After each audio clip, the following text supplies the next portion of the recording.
One nation one election नवंबर 2020 में prime minister Modi ने one nation one election की बात कही थी। अब 3 साल बाद 1 सितंबर 2023 को गवर्नमेंट ने one nation one election policy पर एक कमेटी बनाई है और इसके अध्यक्ष हमारे पूर्व राष्ट्रपति रामनाथ कोविंद होंगे। अब सबसे बड़ा क्वेश्चन बनता है कि वन नेशन वन इलेक्शन है क्या। दोस्तों, वन नेशन वन इलेक्शन का मतलब है पूरे देश में एक ही साथ लोकसभा और विधानसभाओं के इलेक्शन करवाना। यानी वोटर्स एक ही बारी में अपना मन बनाकर जाएं और एक ही साथ लोकसभा और विधानसभाओं के मेंबर्स को वोट डाल आएं। हालांकि आज़ादी के बाद ये इलेक्शन एक ही समय पर करवाए जाते थे, लेकिन साल 1969 में कुछ विधानसभाएं टाइम से पहले ही भंग कर दी गईं। इस वजह से इलेक्शन का जो टाइम है वो ऊपर नीचे हो गया। साल 2014 में सेंटर में बैठी हुई बीजेपी गवर्नमेंट ने वन नेशन वन इलेक्शन के मुद्दे को उठाया। दिसंबर 2015 में लॉ कमीशन ने इस पर एक रिपोर्ट पेश की और साल 2015 में सिफारिश की गई कि पूरे देश में एक ही साथ इलेक्शन करवा दिए जाने चाहिए। अब इसके कुछ फायदे भी बताए गए, जैसे जब अलग अलग इलेक्शंस करवाए जाते हैं तो बहुत ज्यादा खर्चा होता है। जब पूरे देश में एक ही साथ इलेक्शंस कंडक्ट करवा दिए जाएं तो वो खर्चा बचेगा। इलेक्शन के कुछ वक्त पहले आचार संहिता यानी एमसीसी लगाई जाती है, जिसमें एकदम स्लो हो रहा डेवलपमेंट बिल्कुल ही रुक जाता है। तो अगर हम एक साथ पूरे देश में इलेक्शंस करवाते हैं तो हम इन सब नुकसानों से बचेंगे।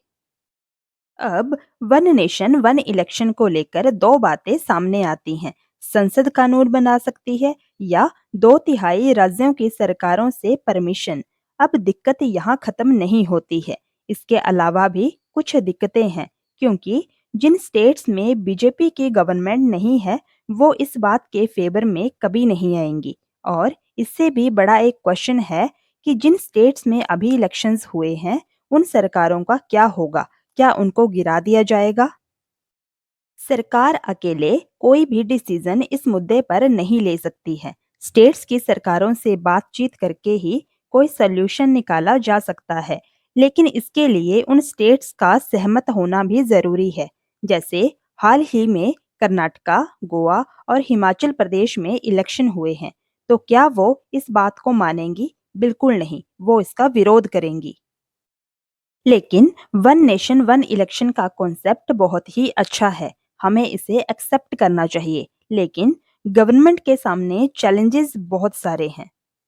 अब बीजेपी गवर्नमेंट की एक बात है कि ये कोई भी काम करने से पहले जनता के बीच में इतना शोर करेंगे कि पब्लिक को इनमें अपनी भलाई ही भलाई दिखेगी। जैसे नोटबंदी से पब्लिक को फायदा हुआ हो या ना हुआ हो, लेकिन पब्लिक के दिमाग में ये बात डाल दी जाती है कि इससे आपको फायदा हुआ है। अब जैसे नामीबिया से चीते भारत लाए गए तो मीडिया में इतना शोर किया गया, लेकिन जब इनमें से कुछ चीता की मौत हो गई तो सिर्फ ये बात न्यूज़ चैनल्स में देखने को मुश्किल से एक ही बार मिली होगी।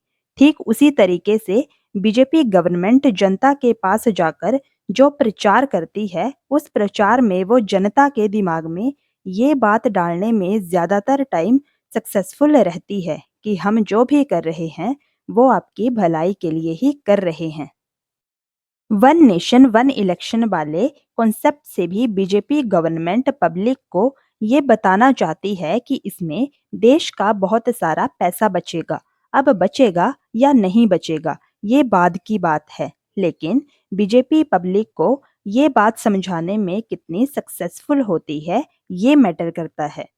वन नेशन वन इलेक्शन को लेकर इलेक्शन कमीशन को लगता है कि एक साथ इलेक्शन कराने के लिए इलेक्ट्रॉनिक वोटिंग मशीन यानी ईवीएम और वीवीपीएटी जैसी मशीनों की बड़े पैमाने पर जरूरत पड़ेगी। इसके लिए लगभग 9,284.15 करोड़ का खर्चा आएगा और इन मशीनों को हर 15 साल में बदलने की जरूरत भी होगी, जिस पर फिर से खर्चा करना होगा। इसके अलावा इन मशीनों को जहां रखा जाएगा उनके रखरखाव के लिए और उनकी सेफ्टी के लिए भी खर्चा करना होगा। दरअसल सेंटर में जहां बीजेपी है, वहां बहुत सारी स्टेट्स में कांग्रेस और कुछ क्षेत्रीय पार्टीज हैं, जिससे समस्या हो सकती है। और ऐसे में अगर सरकार गिरी तो वन नेशन वन इलेक्शन वाला काम होना इम्पॉसिबल हो जाएगा। अब जो लोकसभा इलेक्शंस होते हैं, उसका खर्चा सेंट्रल गवर्नमेंट और स्टेट गवर्नमेंट मिल बांटकर आधा आधा करती है, और जो विधानसभा इलेक्शन होते हैं, उसका खर्चा अकेली स्टेट गवर्नमेंट ही करती है। ऐसे में स्टेट गवर्नमेंट पर दोनों तरफ से मार पड़ेगी। लेकिन इस कॉन्सेप्ट के लिए इलेक्शन कमीशन ऑफ इंडिया और लॉ कमीशन ऑफ इंडिया दोनों ही रेडी हैं। यानी ये दोनों ही तैयार बैठे हैं कि one nation one election policy लेकर आओ। अब गवर्नमेंट के सामने चैलेंजेस तो बहुत हैं। आप भी कमेंट सेक्शन में बताइएगा कि क्या वन नेशन वन इलेक्शन वाला कॉन्सेप्ट यहाँ इंडिया में काम करेगा या नहीं करेगा। अब वन नेशन वन इलेक्शन पर बहस क्यों ना हो, क्योंकि जो हमारा संविधान है वो बात करता है आर्टिकल 2 और आर्टिकल 3 के तहत कि नए स्टेट्स को बनाना और इंडियन यूनियन में नए स्टेट्स को शामिल करना। अब अगर नया स्टेट बनता है तो वहाँ तो इलेक्शन और सरकार की ज़रूरत होगी कि वहाँ हम पूरे देश के इलेक्शंस का वेट करने के बाद इलेक्शंस नहीं करवाएंगे। इसके साथ ही आर्टिकल 356 के तहत प्रेसिडेंट रूल यानी राष्ट्रपति शासन लगाना, इससे भी वही बात निकलती है कि जब तक 5 साल पूरे ना बीत जाएं, तब तक क्या राष्ट्रपति शासन लगा ही रहेगा। तो ये अपने आप में सबसे बड़ा चैलेंज होगा सरकार के लिए कि कॉन्स्टिट्यूशनल अमेंडमेंट करने पड़ेंगे, और वो भी बहुत सारे। हालांकि कुछ प्रॉब्लम्स के सॉल्यूशंस 2019 में दिए गए थे, जैसे कि अगर किसी स्टेट में सरकार गिरती है तो दोबारा इलेक्शन करवाने की जरूरत नहीं होगी। तब उन्हीं लीडर्स में से चुनकर फिर से सरकार चलाने के लिए राज्य रेडी हो जाएगा। अब अगर सिर्फ एक जनरल तौर पर देखें तो ये कॉन्सेप्ट बहुत ही अच्छा है कि देश में बार बार चुनाव का माहौल नहीं बनेगा। हमेशा सरकारें प्रचार प्रसार के बारे में नहीं सोचेंगी। बार बार एमसीसी लगाकर काम धंधों को ठप नहीं किया जाएगा।